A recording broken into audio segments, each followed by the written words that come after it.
What's up, everybody? Welcome back to another highly combustible reaction. We're jumping into the next one on our Sabaton and Sabaton history journey. Wolfpack German U-boat tactics. I know that there's a part 1 and a part 2 of the Sabaton history, which we will check out. Shout out to Martine for bringing this one to our purview. Let's jump in. Let's check it out together. See what we got. Today is a day for learning. Take notes. One of the enduring images of the Second World War is that of the German U-boats, who would hunt in wolf packs. It would definitely be a time where I wouldn't want to be on the ocean, that's for sure.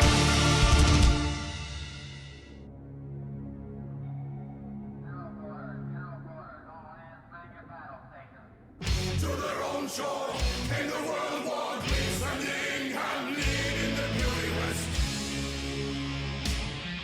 What's all my submariners out there? All the people that have been aboard or lived aboard. That's a whole, it takes a unique kind of person to want to do that, to get inside of this tin can and float around and go through the bottom of the ocean. This ocean that we've not explored most of it. Like, I don't know that I'd want to be traversing the depths. The effect of the German submarines, U-boats, was a major shock to the British Royal Navy back during the Great War. So it was not surprising that in the Peace Treaty of Versailles, Germany would not be allowed to have any submarines, and its navy was greatly reduced in size. In fact, the potential of the submarine as a weapon seemed such a possible threat to Britain's imports, and thus its economical survival, that there were some British politicians trying to ban submarines in general. In Germany, the U-boat crews and commanders were well respected as heroes of the Great War, so it's no wonder that even as early as 1922, they secretly kept tabs on the further developments of the submarine. In 1935, when Adolf Hitler felt strong enough politically to openly proclaim the rearmament of the German Wehrmacht, Admiral Erich Raeder began building a modern, new U-boat force. He envisioned a large submarine fleet. According to him, their true potential had been wasted in the Great War because Germany was unable to produce enough of them to be really effective. But to his dismay, not only the Anglo-German naval agreement, but also Hitler's own visions of mighty battleships and aircraft carriers seriously limited his options. So Raeder tasked the acclaimed submarine captain from the Great War, now Admiral Karl Dönitz, to do the best he could with what he had at hand. And that was little enough. By the outbreak of the Second World War, the Kriegsmarine had only 39 frontline submarines available. Dönitz and Raeder agreed that such a small force couldn't achieve much, especially if Hitler kept insisting on playing by the rules of prize regulations. By late 1940, though, even after the Führer switched to all-out submarine warfare, only 13 new U-boats had been commissioned, not even enough to replace their losses. And the Royal Navy was turning to the convoy system faster than expected. After the sinking of the passenger liner Athenia and the battleship Royal Oak, right in the Navy's backyard at Scapa Flow, the British government insisted on grouping together large numbers of merchant ships that were to be escorted by the Royal Navy in convoys. The convoy system had been the major counter to the German submarines in the Great War. And now Admiral Dönitz sought to overcome that problem by concentrating his submarines in the same way. The idea of the Wolfpack was born.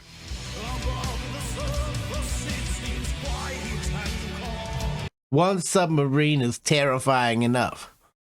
A pack of submarines would be absolutely horrifying.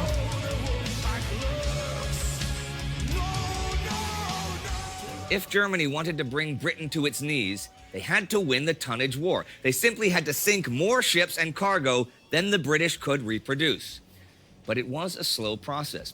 During the Norwegian campaign, the submarines had faulty torpedoes, which repeatedly jeopardized their missions. Even when in perfect position to take a shot, the German torpedoes could simply fail to explode or to find their target. This was not only really frustrating, but also dangerous to the then exposed submarines. German scientists then came up with magnetic triggers instead of impact fuses, which would detonate in the range of the vessels. By 1940, with the comfort of the French ports after the Battle of France, which eliminated the time-consuming transit into the Atlantic, and increase the effectiveness of the submarines by shortening repair times, the Wolfpack seemed to be ready. Convoys heading out from Canada towards the British Isles were the first to fall prey to the new tactics. Like a real pack of wolves, the first vessel that located the convoy would inform the others of its coordinates via radio transmission and continue to shadow it. The commander of the group would come up with a plan of approach and coordinate the coming attack from his own submarine.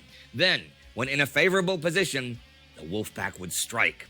If the convoy was not strongly protected, or if a smaller group was separated by the rest by bad weather or whatever, they engaged the enemy.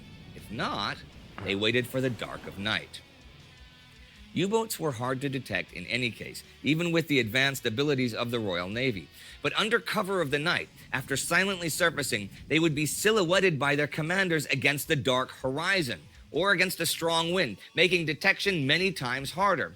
Then they would strike, usually firing 3 or 4 or all torpedo tubes one after the other to minimize the risk of torpedo failure affecting targeting. The convoy's armed escort ship would usually react to the first attacker, which had to dive and take evasive action. But that led to the disruption of the convoy's formation. As the convoy reacted, the second submarine would attack, hitting the group from a different angle, then evade and give another submarine the chance to shine. This way, they could maybe sink 5, 6, or even 7 ships at one approach and get away without losing a sub. If each convoy lost around 10% of its merchant ships this way, Britain would indeed lose the tonnage war. In fact, some early convoy losses were so high that British High Command kept the numbers from the public to avoid panic. And because of the first positive results, Raeder and Dönitz were optimistic that by enlarging the submarine fleet, the tonnage victory was theirs for the taking. Britain could not use its mighty navy to guard against invasion and protect its merchant fleet at the same time, could they? But once more, their pleas fell on deaf ears. This time, it was Germany's favorite uniform fetishist, Hermann Goering, who, as the man who divided the resources, favored his Did you say Luftwaffe uniform fetishist? I'm pretty sure that's what he on said. deaf ears. This time, it was Germany's favorite uniform fetishist, Hermann Goering, who, as the man who divided the resources, favored his Luftwaffe over the Navy. Once more, the full potential of the Wolfpacks could not be unleashed. Still, from June 1940 to March 1941, the German submarine fleet inflicted heavy losses on the convoys. But once the threat of a German invasion of Britain really faded, then the British began catching up with them. They outfitted their ships with... This is precisely the kind of video that I want, like, in high school. You remember you had to go in and they were like, oh, we're watching the movie today, and everyone was disappointed? Imagine if you could go into history class and say, hey, we're going to watch some Sabaton history, and everyone would get just super stoked. They do it in such a way that it's super intriguing. You actually do learn. That's why I said take radar notes. systems began using naval aircraft more efficiently in general, and organized hunting groups equipped with depth charges. Mid-1941 was a real low point for the German Navy, as many of its submarine aces, those with 5 or more kills, were themselves killed or sunk by the new aggressiveness of the British escorts. The exchange rate went to 5 British ships for 1 German submarine, and that was not sustainable for Germany. The Wolfpacks were still deadly, they just now had to be carefully deployed. Radio communication and coordination were key for that game, and as long as the Allies failed to crack their codes, the Wolfpacks were indeed invisible in their approach. But then, the British cracked their codes. Unknown to the Kriegsmarine, the capture of U-110 led to the cracking of the German coding machine Enigma at Bletchley Park, which now allowed the British to have a comprehensive picture of the German submarine deployment. 1942 began with a new British confidence that the Wolfpacks would soon be tamed or skinned. However, now that the U.S. had joined the war, increasing transatlantic traffic was cause for new headaches, and Dönitz had shifted his attention further westward to intercept as much of that traffic as possible. On May 6, 1942, convoy ON-92, outbound from Britain to North America, 42 ships strong, left Liverpool, guarded by the destroyer Gleaves, the cutter Ingham, and 4 Canadian corvettes. It was a rather ill-equipped and inexperienced convoy. Only HMS Barry carried a high-frequency direction finder, and only one other ship was equipped with a 10-centimeter radar system. If you know that there's out there hunting in the waters are all these subs, I would want. I think there's no way I want to go on any kind of ill-equipped convoy. We should have every convoy equipped. To save as much time as possible, they took the Great Circle route, the shortest and most direct line across the North Atlantic, but also the most predictable. Took the short way in, the long route back, convoy 92. Furious and Ingham leading, tankers to the west. And upon the North Atlantic, lie the silence of the seas. And on the quietest night, in the darkest hour, the Kriegsmarine appear. It did not take long for the Germans to intercept their radio traffic. On May 11th, U-569 spotted the convoy and alerted the rest of its pack. Wolfpack Hecht Pike was soon in pursuit. The Barry was quick to realize that they were being shadowed, and not only by U-569, but also at least 2 other submarines. Now, a convoy usually had at least 2 basic options: to send out a hunting party in the hopes of driving the submarines away, or to quickly take evasive action and outrun them. Neither was really a possibility here, though, as the escorts were too few and the convoy too slow. And the somewhat outdated system of the Barry could only give a vague fix on enemy positions, and that position was closing in on them as night fell. The Gleaves decided on a daring move, chasing U-569 alone. This, however, was just what the Wolfpack had hoped for. Just after the Gleaves left, shortly before midnight, U-124 approached the convoy from the south, successfully torpedoing 2 of the outside ships, the Empire Dell and Lanover cargo vessels. The other ships fired illumination flares, hoping to catch the attacker. But that only diverted attention from U-94, who promptly sank the cargo ship Coco. Shortly after that, U-124 made a second run through the convoy undetected, sinking both the steamer Mount Perez and the Cristales cargo ship. With 5 ships reported sinking or burning, the Gleaves quickly came rushing back. The next morning, the Gleaves and the corvettes, who had spent their time rescuing sailors from sinking ships, had an easier time preventing the Wolfpack from emerging in broad daylight. But then their luck ran out. But I knew there was going to be a but. Led them into a storm, and also into the path of U-94, who was waiting for them. During the storm that night, U-94 torpedoed at least 1, but possibly 2 merchant ships, the British Batna and the Swedish Tolkien. Having lost 7 ships now, the convoy was a shambles. But the Wolfpack was running out of fuel and torpedoes, so Dönitz called his pack back home, pleased with the results. The Allies realized that despite their earlier successes and improvements, the Wolfpacks were very much still alive and very much still dangerous. And German Naval Command gained new hope that the Battle of the Atlantic was a long way from being over.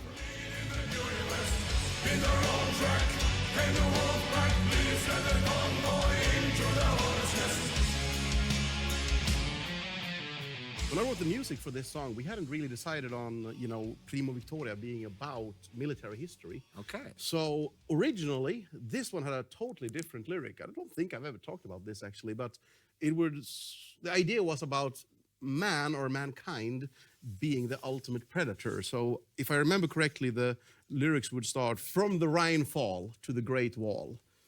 Man, Mother Nature's ultimate predator. I can't remember exactly. Something along those lines anyway. And I think I'd gotten pretty far. I was halfway through the lyrics, but as we then had the music to Primo Victoria, me and Per thought we needed something big. So we decided on D-Day for Primo Victoria. All of a sudden, it clicked. It made sense for us. It was interesting to sing about military history. It had a huge and epic sound to it. So we thought, we can't sing about beer and riding motorcycles or, sex, drugs, and rock and roll and that stuff. And I mean, this was 2004 when we recorded that album.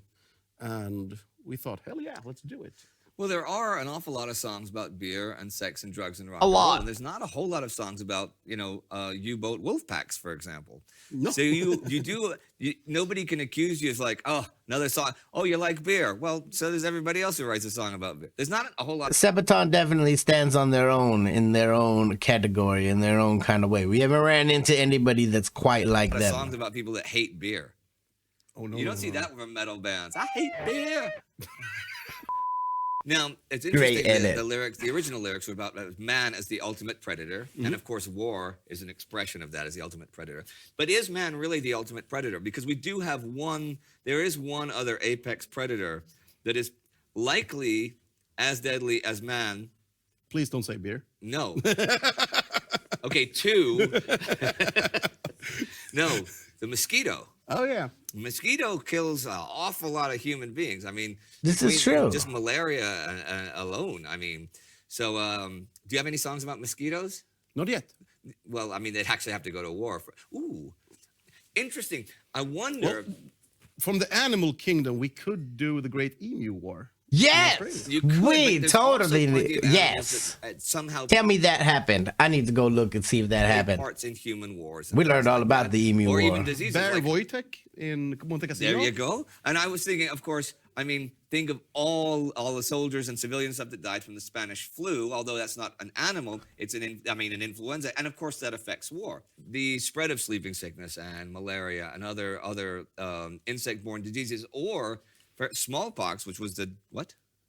I don't know what we should do. We should do a special about gin tonic. And Yeah, why tonic with why the- we have quinine. So okay, For a future episode, it will be. it's going to be a special episode about gin and tonics. We're not going to spoil it now. No. We're going to be drinking gin and tonics when we Yes. do it, though. Wait, now I'm intrigued. time. Well, thank you for that enlightening story about how you really began writing all the military history things, and of course, Wolfpack being one of the first. And guess what? It's over. It is over, but Sabaton History will be back in exactly 7 days. See you then. See you next time. Hey, we're jumping into. Look at it, so intense. All right, everyone. Thank you very much for watching, and thank you so much for the support with the community. All the Patreons, everyone who's helping, sharing this. We really love doing this, and thanks to you, we can keep on doing it. So keep on doing what you do, and we will keep on doing what we do. All right, what's the craziest one that they've done? Have they actually done the Emu War? This came out 4 years ago. I'm gonna have to go do some research. And now I need to know more about gin and tonic. We're rolling right into part 2 of the Wolfpack from Sabaton History. I'll be right back. Let's go.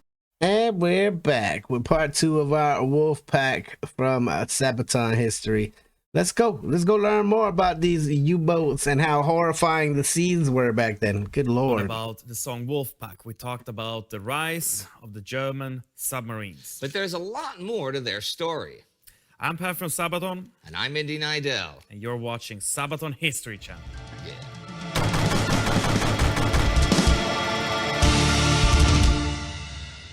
To their own shore came the World War descending and leading the beauty west.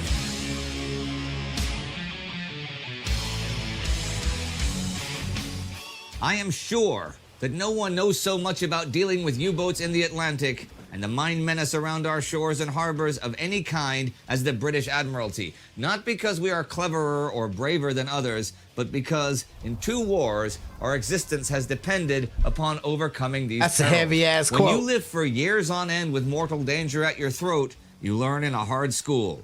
Winston Churchill, 1951. Hey.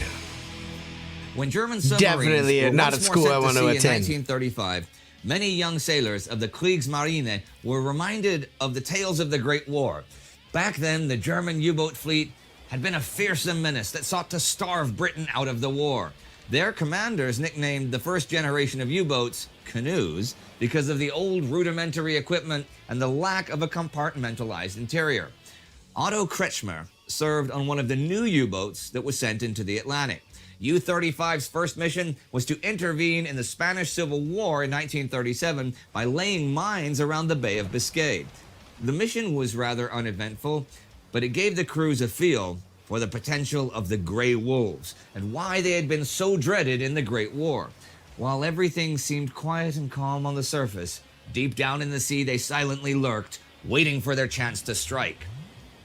In June 1940, Kretschmer once more departed for war in the Atlantic, this time in personal command of a top-of-the-line Type 7 U-boat. U-99 was an excellent submarine, sturdy and powerful enough to dive deep and prevail on the long, hazardous journeys through the ocean. During the German campaign in the West, it was U-99's job to attack the Allied supply lines and cause as much damage as possible. The Atlantic was Britain's Achilles heel, and at the time, rich with tankers and merchant ships. Although the Royal Navy had introduced the protective convoy system early on, the crews were still unfamiliar with anti-submarine techniques, and Kretschmer's attacks were extraordinarily daring. When a convoy was sighted, U-99 shadowed the unsuspecting ships from afar, often letting itself be overtaken by the guarding destroyers. In the dark of night, it resurfaced and slipped into the formation unnoticed.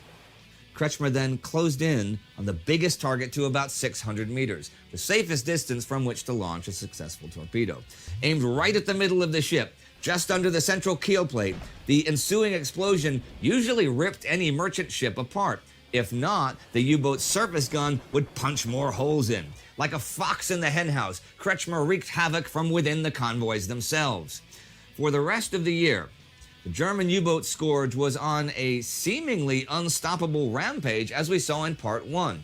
Operating from occupied France or Norway, they targeted inexperienced convoys, often traveling from as far away as South Africa or Australia towards the English Channel.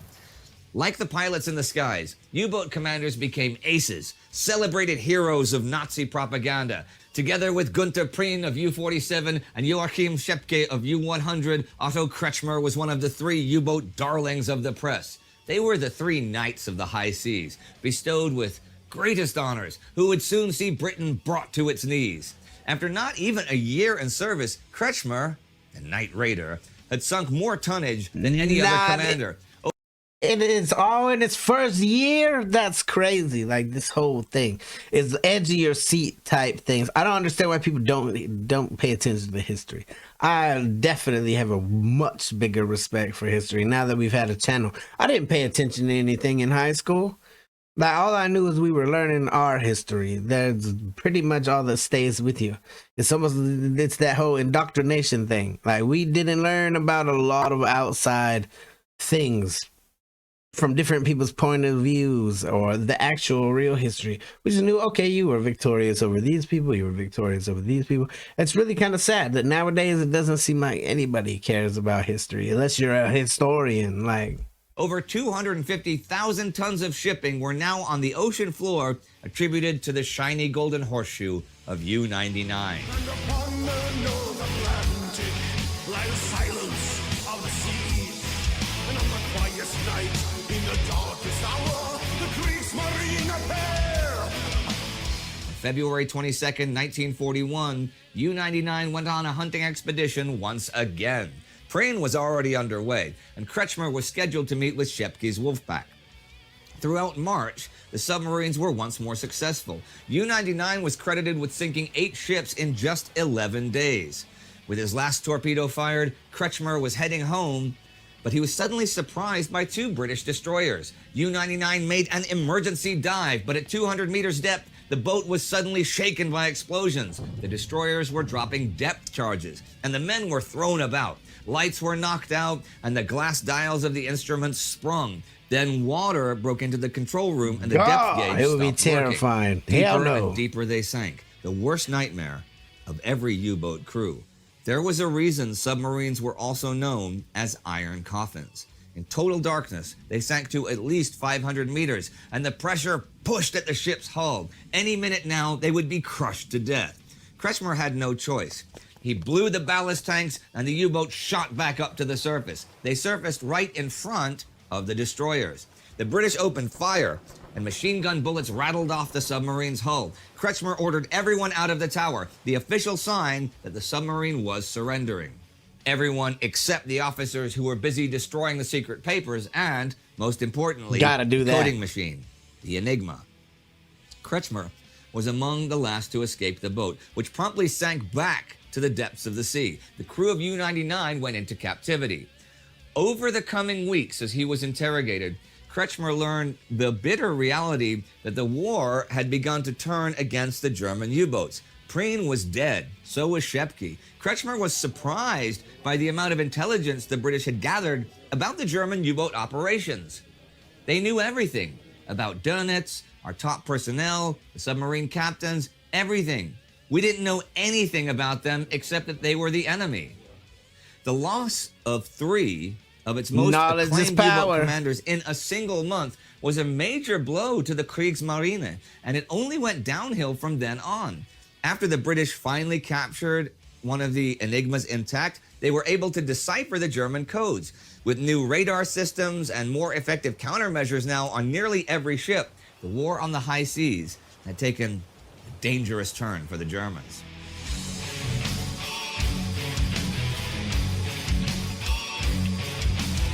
In late August 1942, 5 U-boats left the submarine base of Saint-Nazaire to operate off the South African coast. The North Atlantic had become a dangerous place for U-boat aces, and to regain the initiative, the 5 submarines formed a battle group, a Wolfpack. This Wolfpack, under the codename Eisbär, Polar Bear, was to assist and support each other during the hunt for convoys in the far south. Eisbär didn't get far in its search for trouble. Near Ascension Island, U-156, under command of Werner Hartenstein, spotted the smokestacks of the former passenger liner Laconia. En route to Cape Town, the Laconia was now a passenger liner in name only. Armed with 10 guns, depth charges, and a radar system, the Laconia now served as a British troop ship. Shortly after 8 a.m., though, 2 of U-156's torpedoes struck, and a huge explosion rocked the ship. Seeing Laconia sink, Hartenstein was just about to rejoin the Wolfpack when he saw hundreds of people jumping from the ship. No one had expected a full troop ship traveling alone and unescorted on this route. It became clear why soon, as the pleas for help were not in English, but were mostly in Italian. Laconia had been transporting 1,500 Italian prisoners of war and 160 of their Polish guards. This changed everything. Hartenstein radioed back to Grand Admiral Dönitz explaining the situation. 2 years earlier, it would have been a matter of principle to stay and help, but this was 1942. Any moment, an Allied plane or warship could appear on the horizon. Still, the Wolfpack commanders could not stand idly by while hundreds of people, many of them even allies, drowned. Dönitz gave permission to mount a rescue operation as long as the Wolfpack was not endangered. Hartenstein opened his communication channel to the Allies. He declared in an unencrypted message what was going on and that he would not attack any Allied ship that joined the rescue. To emphasize their intentions, the Wolfpack put bright Red Cross flags on their decks as they began rescuing friend and foe alike. The operation took all day and night, and there was trouble. Many Italians accused their captors of being kept locked away while the ship sank, and that many were shot at or bayoneted as they tried to reach the lifeboats. Despite the tensions, Wolfpack Eisbär was able to save at least 400 of the 1,500 Italians from immediate death. But just as the next day dawned, they This spotted is a plane flying riveting, towards man. them. It's It just- was an American bomber who circled for several minutes high above them. Then suddenly the bombs fell. The first exploded right in the middle of the lifeboats. The fourth bomb fell close to U-156, causing light damage. This was the moment Hartenstein had feared. Without a choice, he ordered all British survivors to leave his boat and started the engines. The duty to his men and the Wolfpack came first. Again, they radioed High Command, who urged them to withdraw at once. Hartenstein was furious that neither his unencrypted rescue message nor the Red Cross flags had been respected. With no other option, they loaded their boats with as many Italians as possible and dove for cover. The sinking of the Laconia was, of course, one of many tragic events of the war. From the ruthless attack by the U-boat to the failed rescue attempt in the face of merciless bombing, helpless people were repeatedly caught up in it. From the depths of the sea to the heights of the sky, no place was safe from the war. The immediate consequence of the attack was that Grand Admiral Dönitz issued the infamous Laconia Order. From then on, all U-boat commanders were ordered to not undertake rescue operations of the enemy anymore. Rescue attempts, he stated, would contradict their most basic demands of the war, to destroy hostile ships and their crews. The order ended with a single demand: be harsh. It was a harsh ass world. You had to be harsh. If you want to survive, you better be harsh. On all sides. It's absolute hell, man. You know, it's interesting that we're talking about German submarines and we have a German plane behind us. So it's nice to keep the whole military theme. And before you say anything, it reminds me of something that I've wanted to ask you, but I've never gotten around to asking you. Now, they don't have anymore, but they used to have compulsory military service in Sweden, lumpen, as it's called. I mean, some of your countries probably have a similar thing. I don't know when they stopped that. I know kind of when. So I don't know if you were old enough that you had to do it or if it was after that. So how did that go for you? I was old enough that it was mandatory for me to try out and do my best. Okay. I was not trying out my best. I was entering this where you go and you do the tests and examinations, and then they decide you're gonna be that or this or that. Okay. And I went there with the intention that I wanted to go all in for a career and become a fighter pilot. Okay, cool, yeah. Or a submariner. Right, okay. No. Okay, and why not those this guy. two choices other than adventure? Nothing. It's just the adventure. No, it was always flying. Always was attractive to me. Okay. Oh, Rickard, you fly, right? Say that you fly so people can hear. I fly. See, he flies. He flies. Yeah, Rickard, who's handling the camera, he's a pilot and he's got a plane. Okay, but back to you being the pilot. Yeah. No, I wanted the adventure. Yeah. And as we talked about also before, that the flying aces, they were treated a little bit like differently. And Yeah, stuff. they were the stars. They were the rock stars. And I guess that was the appealing thing when you were younger. You want to be that. You don't want to be the muddy guy. in No, the not front. the infantry. You don't want to be that. No. But what about submarines? Because, you know, the submarine guys, they don't really get to be seen like the No. flying ace rock That's stars. true. But okay, I guess that came from my father, who suggested that my length Yeah? would make me ideal for being on a tight little This is ship. true. This is true. And I'm not afraid of being locked inside and stuff like Okay. that. And I don't mind being away for a long time, obviously touring. I'm not claustrophobic per se, but if I was inside of a submarine under the water, I would become claustrophobic very quick. I can already see it happening in my mind. I would go crazy. Yeah. Then I Yeah, wouldn't sure. know that when I was this age, but now I know that I would be able to handle being away very, very long time. Sure.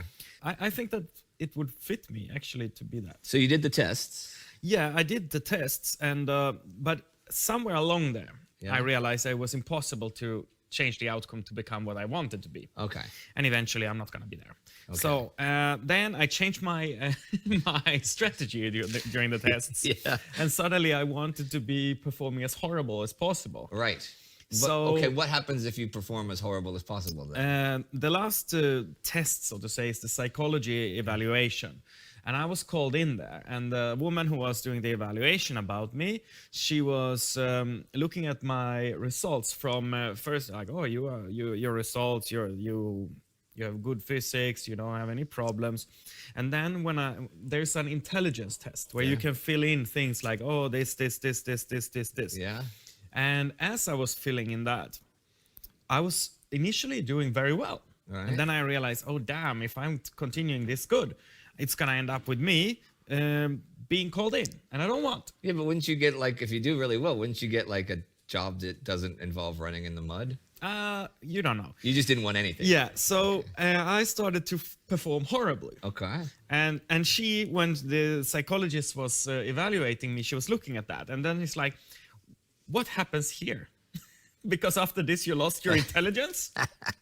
And I'm like, You got caught. Should have went back and started over I said again. how it Erase was. it. I said, Actually, we had in the band we had a earlier drummer before Yeah. we became Sabaton, and he had to go and do the military service. And it was too far away. We couldn't rehearse. Eventually, he had to quit the band, Right. and it was his biggest regret for a very long time. And I thought, if I'm gonna go into the military, I'm gonna lose the opportunity to be in a band. And when I get back, maybe there's no band for me. Yeah. So I'm not gonna screw it away for being a muddy guy in the trenches. Yeah. If In it the would Swedish be, trenches. if it would be a pilot thing, maybe Yeah. it's different. But yeah, so I told her that this is the story, and she's like, "Yeah, do you think that you're gonna get away with that?" I said, "Well, Not now." You know, it's that." And then she asked me, "What is your?" And I said, "I want to be a fighter pilot." She said, "You cannot be because you've screwed up here." And I said, "I want to be a submarine guy, maybe." And then she's like, "Not gonna happen." Then I said, "Okay, then I want to be a crazy guy with a rifle in the woods and shooting everything I see." Okay. And then she says, "Yeah, okay, I see." And then she wrote reserves. All right, so you didn't have to get called up at all. No. Then it was the end of this. I'm Now, gonna I- be I the know a couple of crazy guy people shooting that, everybody. they Yeah, were like conscientious that'll do it. objectors, and so they didn't do their military service, but they had to do service to society. Like one had to be a fireman's apprentice for like, is it like a year and a half, something like that? Is that how long it was? So you didn't have to do that. Nothing.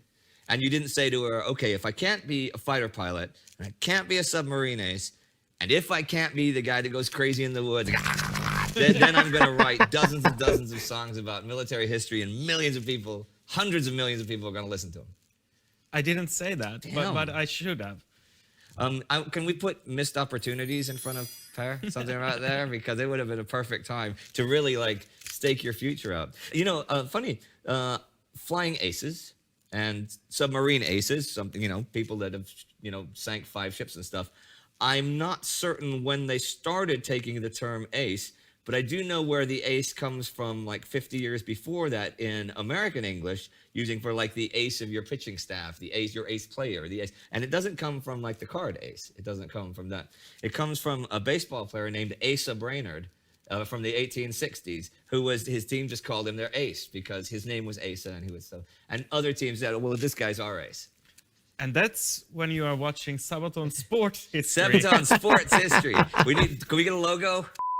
Well, for Sabaton History Sports Channel. and I Sabaton like it. Sports History and Sabaton How to Avoid Doing Your Military Service History, well, that is all for today. A very educational episode.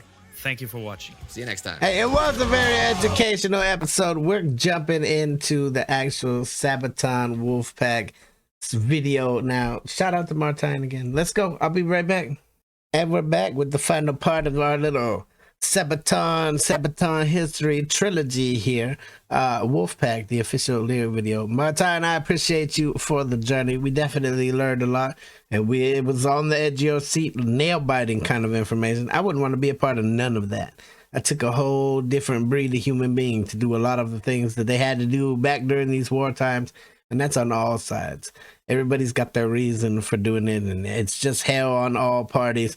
But it's important as hell that we learn the history. So I definitely have nothing but respect for Sabaton history and Sabaton. Let's go see what this one's all about. Well, we know what it's all about, but let's check it out. Oh, I like how it starts. Like a sonar ping.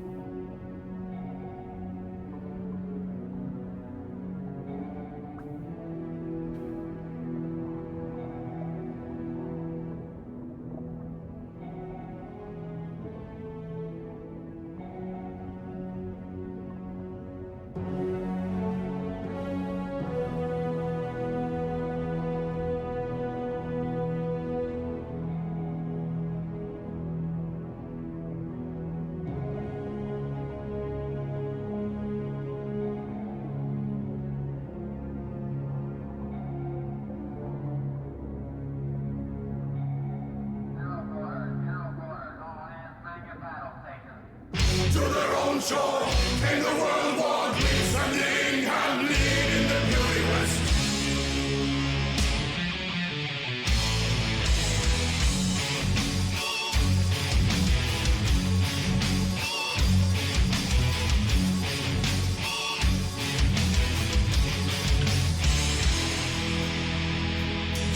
Took a short way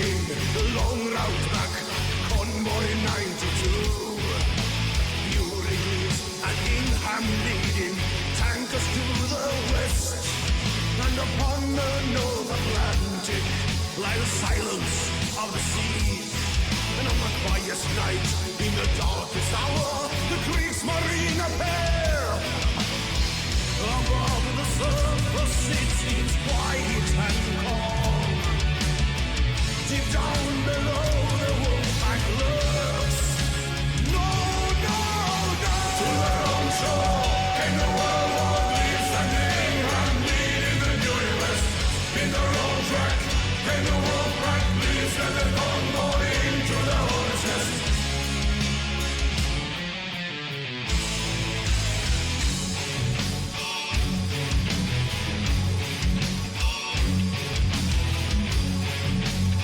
It's the perfect mix of intensity and it's haunting because what a damn tragic tale all around. But military-wise, tactic-wise, Crack of the dawn, the second day, Fury stands in flames. Half the convoy sunk or disabled, heading back to the shore. But below the North Atlantic, on the bottom of the sea, on the second night, in the darkest hour, the Kriegsmarine returns. The Wolfpack surface for the second time, to make the convoy face its fate. No, no, no! To their own shore, in the World War III, standing hand-lead in the New West. In their own track, came the Wolfpack, please let the convoy into the hornet's nest. Under fire, underwater, May 42, and Fury did the test.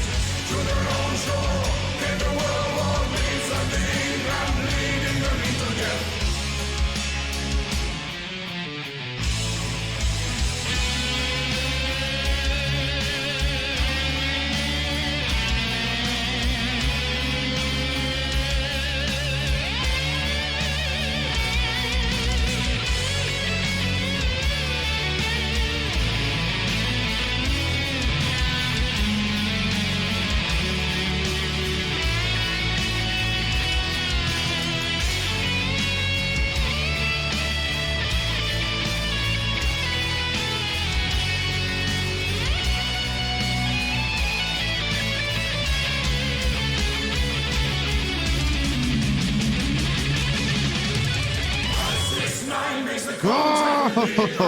Nine falls, cause a kill in the dark. 124, sinking 4 into approaches. 406 suffers failure on launch. U569 makes a contact and hit. 29 falls, cause a kill in the dark.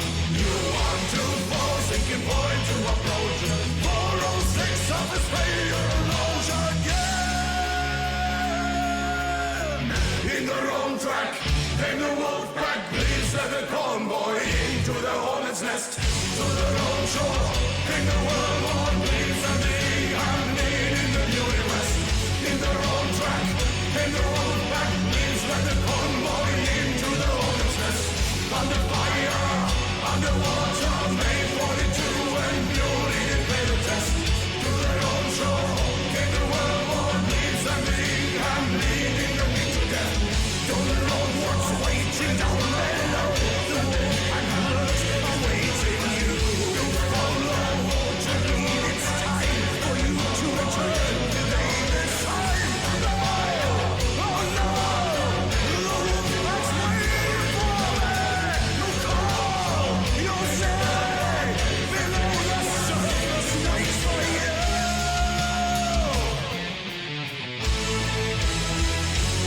Hey, holy shit. No way.